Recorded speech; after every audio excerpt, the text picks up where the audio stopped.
તો હવે નજર કરીશું કેટલાક મુદ્દાઓ પર કે આજનું જે મતદાન હતું તેની કેટલીક મહત્વની વાતો પર નજર કરીશું। શું કહે છે મતદાન? તો ગત ચૂંટણી કરતાં થોડું ઓછું મતદાન આ વખતે નોંધાયું છે। હજી સુધી જે સત્તાવાર આંકડો છે તે આવવાનો બાકી છે, પરંતુ આકરી ગરમીની અસર આ મતદાન પર સીધી જોવા મળી છે। જ્યાં ગ્રામ્ય વિસ્તારોમાં પણ મતદાન થયું છે, પરંતુ શહેરી વિસ્તારોમાં મતદાન ઓછું થયું છે, તો અન્ય કારણથી પણ મતદાનનો આંકડો વધ્યો નથી। અનેક કારણો છે, જેમાં પાટીદાર ફેક્ટરની આપણે વાત કરીએ, ક્ષત્રિયોનો જે વિરોધ હતો તેનો પણ તેની અસર જોવા મળી છે। રાજ્યમાં વલસાડમાં સૌથી વધુ લગભગ 70% આસપાસ મતદાન નોંધાયું છે। આ ખૂબ જ અગત્યનું, જે અમરેલીમાં પણ સૌથી ઓછું મતદાન થયું છે। અમરેલી જે બેઠક છે, જે પાટીદાર પ્રભુત્વવાળી બેઠક છે, ત્યાં ઓછું મતદાન છે। ગ્રામીણ વિસ્તારોમાં આ વખતે વધુ મતદાન થયું છે। એવા અનેક દ્રશ્યો સામે આવ્યા, જ્યાં કાળઝાળ ગરમી વચ્ચે લોકો મતદાન કરવા બહાર આવ્યા હતા। શહેરી વિસ્તારોમાં મતદાન ઓછું થયું છે। અમદાવાદ પૂર્વ પશ્ચિમની વાત કરીએ, વડોદરાની વાત કરીએ, એ તમામ બેઠકો પર ઓછું મતદાન છે। ક્ષત્રિય પ્રભુત્વવાળી બેઠક પર સરેરાશ મતદાન નોંધાયું છે। એક ખૂબ જ નોંધપાત્ર આંકડો, જે તમામ ક્ષત્રિય પ્રભુત્વવાળી બેઠકો છે। આદિવાસી વિસ્તારની વાત કરીએ તો ત્યાં પણ સૌથી વધુ મતદાન છે। દાહોદની વાત કરો, પંચમહાલની વાત કરો, છોટાઉદેપુરની વાત કરો, આ તમામ બેઠકો પર વધુ મતદાન નોંધાયું છે। તો આ તમામ જે વાત હતી, જે મતદાનની વાત હતી કે આ વખતે ક્યાં કેટલું મતદાન છે, તેની તમામ વાત કરી છે આપણે આગળના। તો હવે વાત કરીશું એ તમામ અગત્યની મહત્વની 11 બેઠકોની। કઈ બેઠકો મહત્વની છે તેની વાત કરીશું। ગાંધીનગરમાં, તો ગાંધીનગરમાં કેન્દ્રીય ગૃહમંત્રી અમિત શાહ ઉમેદવાર હતા। આ બેઠક પરથી 10 લાખના માર્જિનથી જીતવાનો તેમનો નિર્ધાર હતો, અને તેના માટે જ ગાંધીનગરની બેઠક ખૂબ જ મહત્વની માનવામાં આવે છે। ભાજપના દિગ્ગજ નેતાઓ આ પરંપરાગત બેઠક પર અગાઉ ચૂંટણી લડી ચૂક્યા છે। એક સમયે અટલ બિહારી વાજપેયી, અડવાણી પણ આ બેઠક પરથી તેમણે જીત મેળવી હતી। શંકરસિંહ વાઘેલા પણ આ બેઠક પરથી જીતી ચૂક્યા છે। આ બેઠક અંતર્ગત કુલ 7 વિધાનસભા આવે છે, અને તેની તમામ આ 7 વિધાનસભામાં ભાજપના ધારાસભ્યો છે। આ વાત હતી ગાંધીનગર બેઠકની। હવે વાત પોરબંદર બેઠકની કરીશું, જ્યાં કેન્દ્રીય આરોગ્ય મંત્રી મનસુખ માંડવિયા આ બેઠક પર ઉમેદવાર હતા, અને તેમણે પણ આ પોરબંદર બેઠક પર આજે ચૂંટણી થઈ છે। રાજ્યસભા બાદ ભાજપે માંડવિયાને લોકસભા પ્રથમ વખત લડાવી છે। રાજ્યસભામાં તેઓ કેન્દ્રીય આરોગ્ય મંત્રી પણ રહી ચૂક્યા છે। અર્જુન મોઢવાડિયાએ પક્ષ પલટો કરતા ભાજપને આ બેઠક પર લાભની અપેક્ષા વધારે છે। તો આ બેઠક અંતર્ગત 7 વિધાનસભામાંથી ભાજપ 5 અને કોંગ્રેસ તેની 2 બેઠક છે આ બેઠક પર। તો છેલ્લી 2 ટર્મથી ભાજપનો આ પોરબંદરની બેઠક પર દબદબો રહ્યો છે। આ ખૂબ જ અગત્યની વાત। તો હવે વાત કરીશું રાજકોટની, જ્યાં કેન્દ્રીય મંત્રી રૂપાલા વર્સિસ ધાનાણીનો જંગ છે।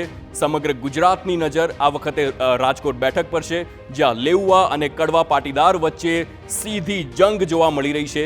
જ્યાં લેઉવા પાટીદાર પરેશ ધાનાણી, તો કડવા પાટીદાર રૂપાલા છે। તો રૂપાલાનો ક્ષત્રિયો દ્વારા પ્રચંડ વિરોધ થયો। રોટી બેટીની જે એક વાત હતી તેમણે કરી હતી, અને ત્યારબાદ ન માત્ર રાજકોટમાં, પરંતુ સૌથી વધુ તેનો વિરોધ અન્ય બેઠકો પર થયો છે। તો રાજપૂતોના વિરોધ બાદ જાતિગત સમીકરણનું તેનું સૌથી વધુ મહત્વ આ બેઠક પર વધી જાય છે।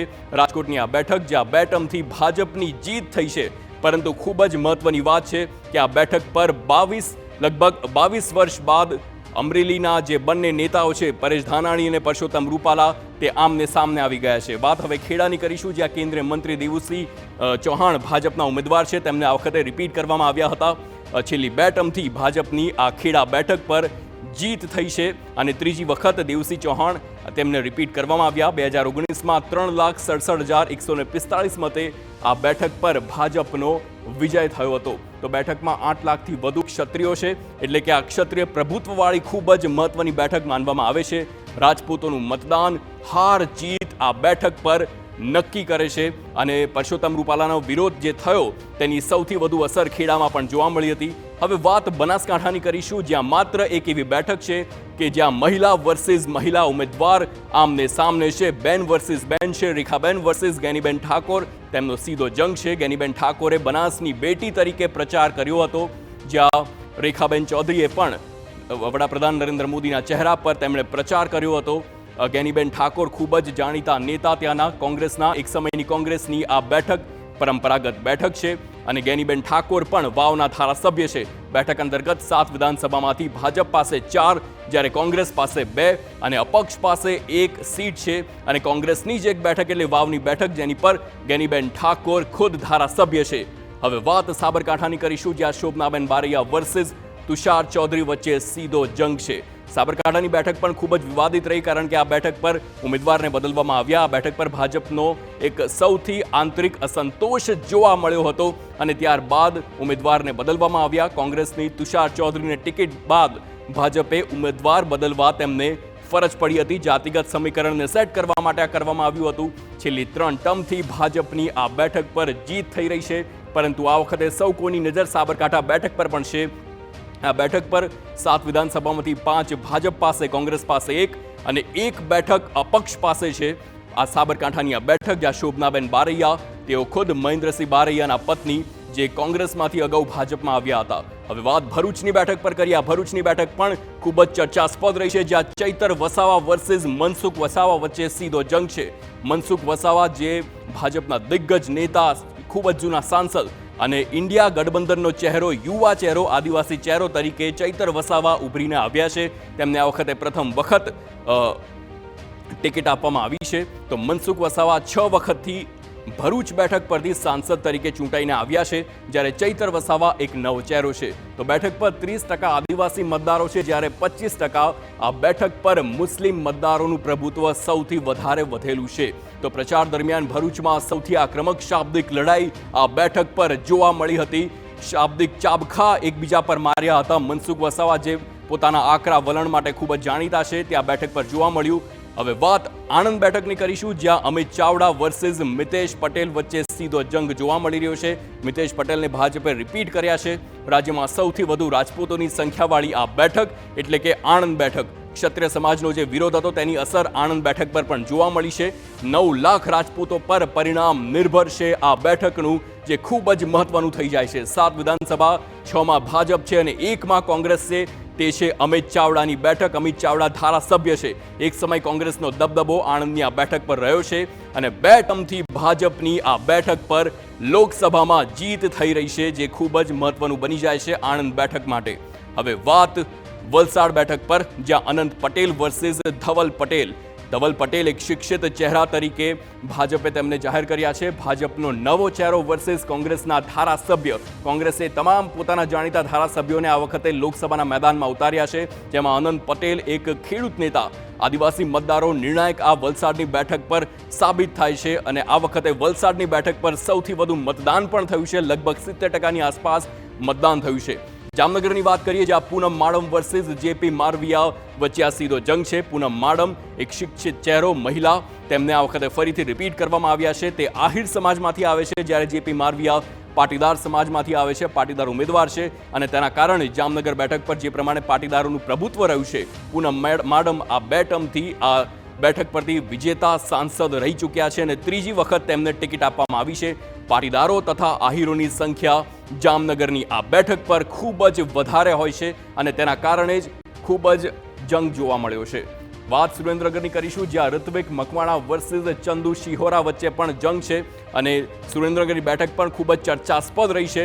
બંને પાર્ટીમાં આ નવા ચહેરા બંને પાર્ટીએ જાહેર કર્યા છે, પરંતુ ચંદુ શિહોરા વર્સિસ જે ઉમેદવાર કોંગ્રેસના છે તેમની સામે સીધો જંગ છે। તળપદા કોળી વર્સિસ ચુવાડિયા કોળીનો જે વિવાદ હતો, ત્યાં વિવાદ સુરેન્દ્રનગર બેઠક પર જોવા મળ્યો છે। કોળી સમાજના મતો આ બેઠક પર નિર્ણાયક સાબિત થઈ રહ્યા છે।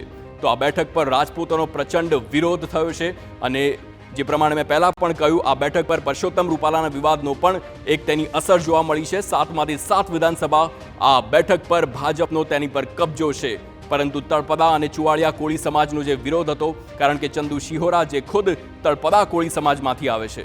હવે મતદાનની ટકાવારી પર નજર કરીશું, તો ક્ષત્રિય પ્રભાવી બેઠકો છે આ તમામ, જેની પર આપણે મતદાનની ટકાવારી છે તેની પર નજર કરીશું। જ્યાં જામનગરની બેઠક, જ્યાં 52.36% મતદાન થયું છે। પોરબંદરની બેઠક, જ્યાં 48.73% મતદાન થયું છે। રાજકોટની વાત કરીએ, જ્યાં 55.04% મતદાન રાજકોટ એપી સેન્ટર રહ્યું છે।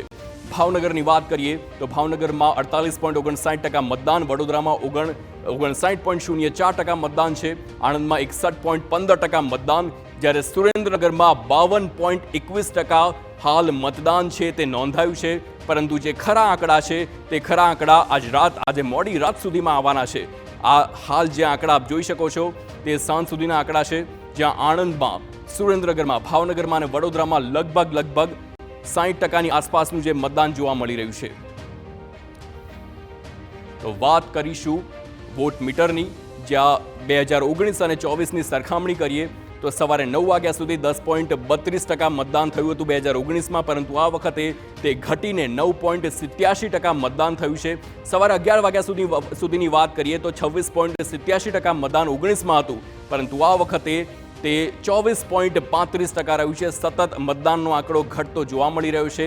બપોરે 1 વાગ્યા સુધીમાં 19માં 39.34% અને 24માં 37.83% મતદાન બપોરે 1 વાગ્યા સુધીમાં જ નોંધાયું હતું। 19માં બપોરે 3 વાગ્યા સુધીમાં 50.36% મતદાન થયું, પરંતુ આ વખતે 47.03% મતદાન 2024માં નોંધાયું છે। સાંજે 5 વાગ્યાની વાત કરીએ, જ્યારે 59% મતદાન સાંજે 5 વાગ્યા સુધીમાં 2019માં હતું, જ્યારે સાંજે 5 વાગ્યા સુધીમાં 2024માં 55.22% મતદાન નોંધાયું છે। તો આપણે મતદાનની ટકાવારી જોઈ, પરંતુ હજુ પણ તે આંકડો બદલાઈ શકે છે। આજ રાત સુધીમાં તે બદલાઈ શકે। સાંજે 6 વાગ્યા બાદના આંકડાની વાત કરીએ તો આણંદમાં 2019માં 66.79% મતદાન, જ્યારે આણંદમાં 2024માં 61.15% થયું છે।